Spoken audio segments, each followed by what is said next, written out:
लिए नहीं, मुखिया बनने के उद्देश्य से नहीं। हम 10 साल से राजनीति में 2008 में हम सक्रिय हुए, उस समय से लेकर के आज तक हम अपने आप को ये समझते हैं कि मेरा जन्म ही हुआ है अपने समाज में सेवा को समर्पित भाव करने के लिए।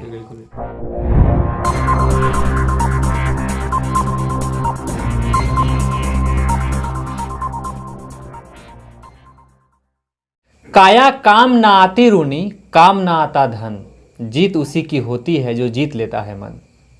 वैसे ही पर्सन से आप लोगों को आज मिलवाने जा रहा हूँ जो वाकई में किसी पंचायत के लोगों का मन जीता है, और वास्तव में जीत उसी का होता है जो लोगों का मन जीतता है।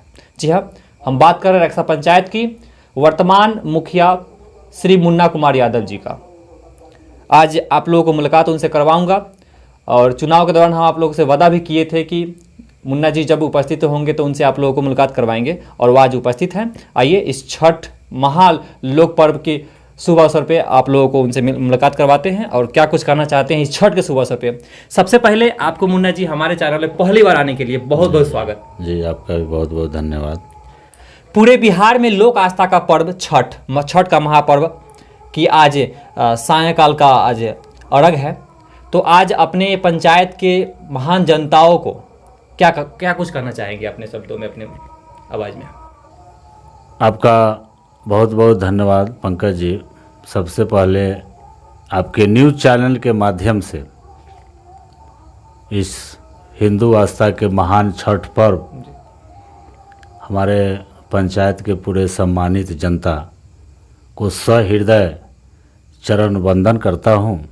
इसके साथ ही साथ इस छठ पर्व के अवसर पर सम्मानित जनता को ढेर सारी शुभकामनाएं और बधाई देता हूं। जी मुन्ना जी, चूँकि आप इस बार पहली बार, चूँकि ये आपका अटेम्प्ट दूसरा था और मुखिया चुन करके आप आए हैं पहली बार, तो पंचायत की जनता जो आपको वोट किए हैं उन जनता को काफ़ी उम्मीदें हैं आपसे, और उन उम्मीदों को संजोकर ही आपको चुना है, और जो कि काफ़ी बहुत ज़्यादा बहुमतों से आप आगे निकल करके आए हैं, चुन करके आए हैं पंचायत में कई कैंडिडेटों के बीच में से।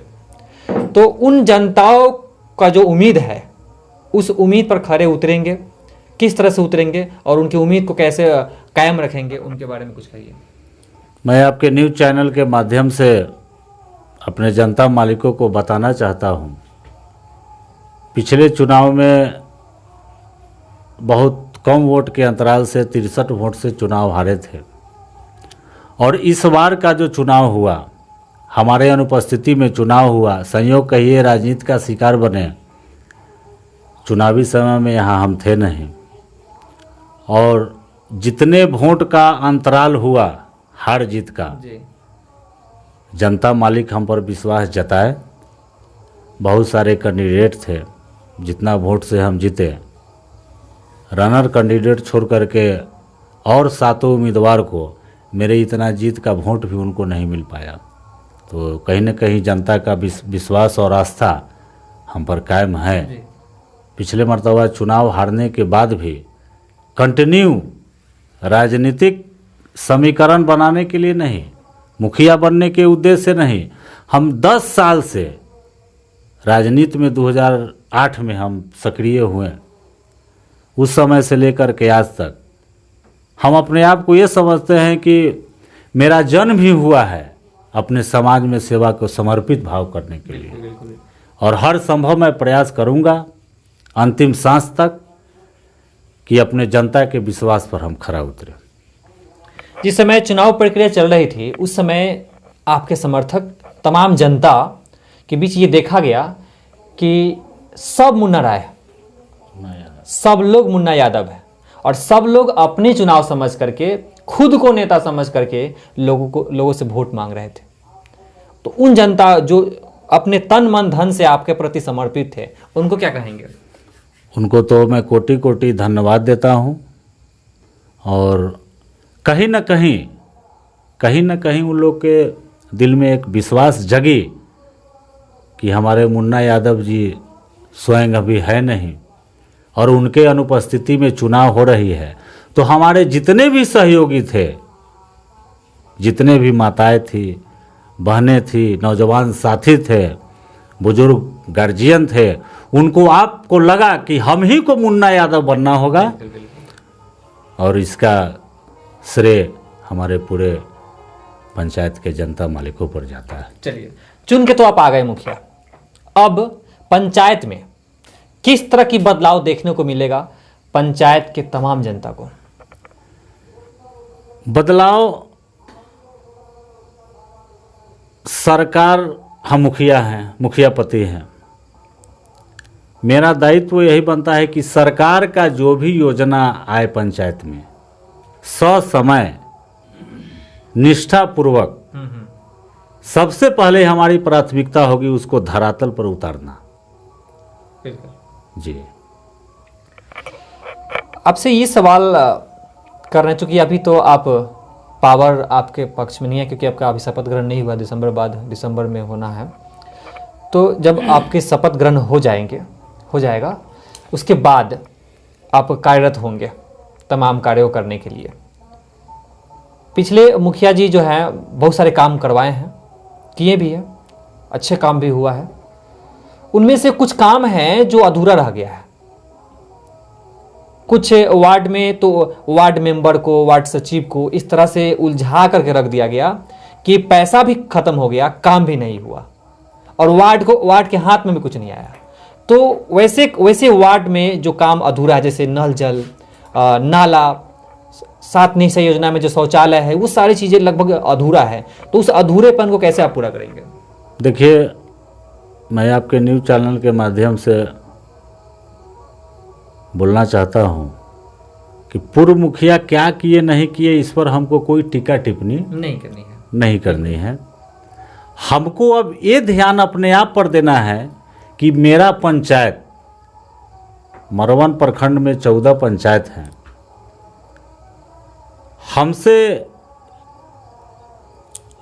हम यही उम्मीद रखते हैं कि 14 पंचायत में विकास की जब बारी आए, कहीं चर्चा की बारी आई, तो भ्रष्टाचार रोकने की बारी आई, तो इस 14 पंचायत में मेरे पंचायत का नाम और क्रमांक नंबर 1 पर हो। तो इस तरह के कार्य भी करनी होगी। नंबर 1 पे लाने के लिए नंबर 1 काम भी करना होगा। ठीक है, जो पिछला मुखिया है वो जो भी किए हैं अच्छे किए हैं, ऐसा नहीं है, काम उनका बहुत सारा सराहनीय भी रहा है और एचएबी न्यूज़ के तमाम टीम जो है उन्होंने सराहा भी है।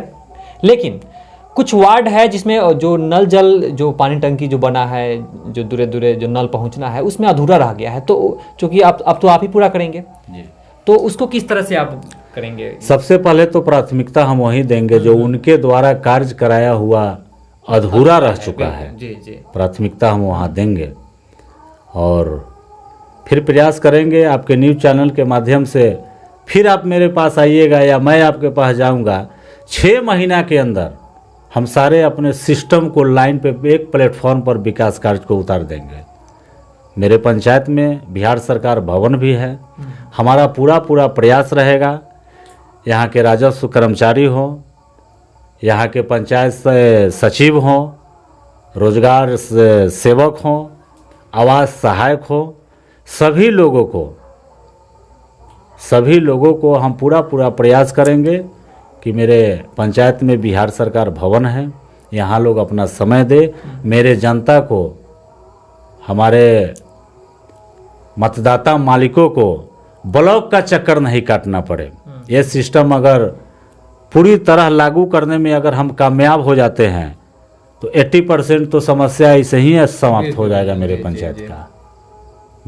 मेरा पंचायत किसान का पंचायत है। अधिकांशतः बहुत सारे लोग हैं जो शहर में मजदूरी करने जाते हैं, उनका बच्चा मिडिल स्कूल, हाई स्कूल में पढ़ता है। उनके बच्चे को अगर एक जाति प्रमाण पत्र बनाना हो तो जो विद्यार्थी के अभिभावक हैं वो 2 दिन ब्लॉक का अगर चक्कर काट लिए तो 2 दिन उनका मजदूरी शहर में छूट जाता है।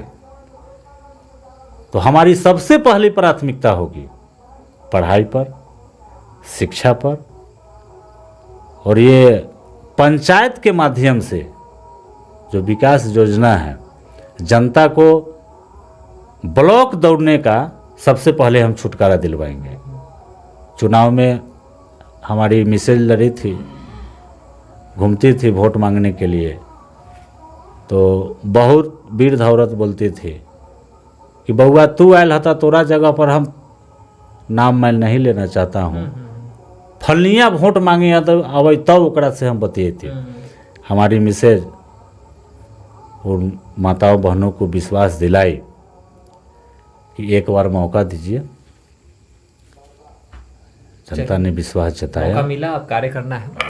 मुन्ने जी, एक सवाल है मेरे मन में कि पिछला चुनाव में ऐसा कौन सा कसर छूट गया जो आप 63 वोट से पीछे रह गए, और इस चुनाव में ऐसा उस कसर को आप किस तरह से पहचान लिए कि आप एब्सेंट होकर के उसको पूरा कर दिए? ये थोड़ा सा गुत्थी को सुलझा दीजिए। ये तो हमारे पूरे पंचायत के जो मेरे अभिभावक हैं, मेरे लिए तो पूरे पंचायत के जनता अभिभावक हैं। मेरे जो नौजवान साथी हैं, हो सकता है उसमें बहुत नौजवान साथी हमसे बड़े भाई हो, बहुत छोटे भाई हो, उन्होंने देखा बीते 5 सालों में कि काश अगर हम मुन्ना यादव को वोट दिए रहते तो 63 वोट से हारता नहीं।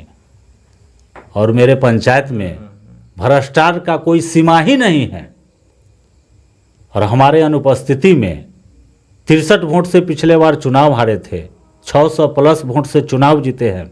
कहीं ना कहीं तो जनता के दिल में कसक था ही, जो इतने बड़ी अंतराल से मेरे अनुपस्थिति में जो हमारी कैंडिडेट थी, आज के डेट में वर्तमान मुखिया है, उनके ऊपर सभी लोगों ने विश्वास जताया। तो सहृदय चरण वंदन, अभिनंदन आपके न्यूज़ चैनल के माध्यम से पुनः मैं देता हूँ। अगला सवाल ये कि आपके दृष्टि से, आपके नज़र में, आपके पंचायत में किस क्षेत्र में कमी दिखती है जिसको आप पूरा करना चाहेंगे? सबसे पहले मेरे पंचायत में जितना जनसंख्या है, जनसंख्या का 50% भी राशन कार्ड गरीबों तक मुहैया अभी तक नहीं है। ये बुनियादी स्कूल सरकार के माध्यम से, न्यूज़ चैनल के माध्यम से हमारे पंचायत में जितने भी स्कूल हैं, कहीं ना कहीं से शिक्षक लोग सुनते ही होंगे मेरी आवाज़ को। सरकार के माध्यम से जो बच्चे के लिए स्कूल ड्रेस मुहैया कराया गया है, एमडीएम के माध्यम से जो भोजन मुहैया कराया गया है, हम तो 5 साल के, हम 10 साल से देख रहे हैं किसी भी सरकारी स्कूल में 1% बच्चा भी स्कूल यूनिफॉर्म ड्रेस में आपको नहीं जाता है। मेरा अधिकार नहीं था, उस पीरियड में इच्छा करती थी, अंदर से इच्छा करती थी कि भाई स्कूल का ये व्यवस्था क्या है, मन मसोर करके रह जाते थे। जाने का मतलब था कि हमारे प्रतिद्वंदी, राजनीतिक विरोधी, र्यूमर से हम डरते थे कि भाई अधिकार है नहीं, बिना अधिकार के जहाँ तहाँ अडंगा लगा रहे हैं। लेकिन अब आपसे भी हम समय ले रहे हैं, ज़्यादा दिन का वक्त भी नहीं ले रहे हैं। 6 महीना में देखिए पंचायत को किस तरह हम सींच देते हैं। शिक्षा की बात हुई, वृद्धा पेंशन, मेरे पंचायत में जितनी आबादी है 35% भी जिन व्यक्ति को, अभी तो सरकार का ही आदेश है कि 60 वर्ष के अधिक के जो भी लोग हैं उनको वृद्धा पेंशन दिया जाए। 35% भी मेरे पंचायत में लोगों को संपूर्ण ढंग से वृद्धा पेंशन अभी मुहैया नहीं है। चुनावी काल में कुछ महिला से हम बात किए तो उनमें से कुछ महिला हमें बताती है कि वृद्धा पेंशन बनाने के लिए भी उनको 200, 400, 500 रुपया खर्च करनी पड़ती है। सोचिए कि वो जो वृद्धा पेंशन या विधवा पेंशन जो खुद 2 पैसा के लिए लाचार होती है, वो 200 और 500 रुपया कैसे दें, उनके बारे में क्या कहना चाहेंगे? और सबसे बड़ी बात है पंकज जी कि उस वृद्धा का, उन वृद्ध अभिभावकों का कहीं ना कहीं किसी को हाय लगा और किसी को दुआ लगा, तभी तो आज आप हमारे पास हैं। इससे आगे हम और अधिक क्या बोले आपको।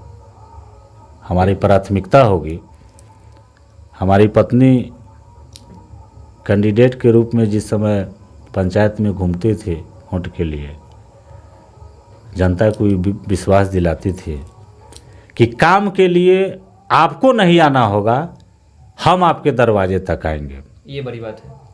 सिर्फ एक फ़ोन कीजिएगा, किसी भी काम के लिए हम आपके दरवाजे पर आएंगे और हम जाएंगे। जो कुछ भी योजनाएं प्रस्तावित होती है आपके पंचायत में, उस योजनाएं से जो रोजगार निकल कर के आती है, उस रोजगार में पंचायत के बेरोजगारों को क्या प्राथमिकता मिलेगी आपके? जी बिल्कुल बिल्कुल, निसंकोच। मनरेगा योजना जो है उसको हम सुचारू रूप से धरातल पर उतारेंगे। नल जल हो, पीसीसी सड़क का निर्माण हो, गली नली हो, उसमें जो लेबर मजदूर का ज़रूरत पड़ता है या पड़ेगा, उसमें तो बेरोजगार युवा साथी ही न काम करेंगे।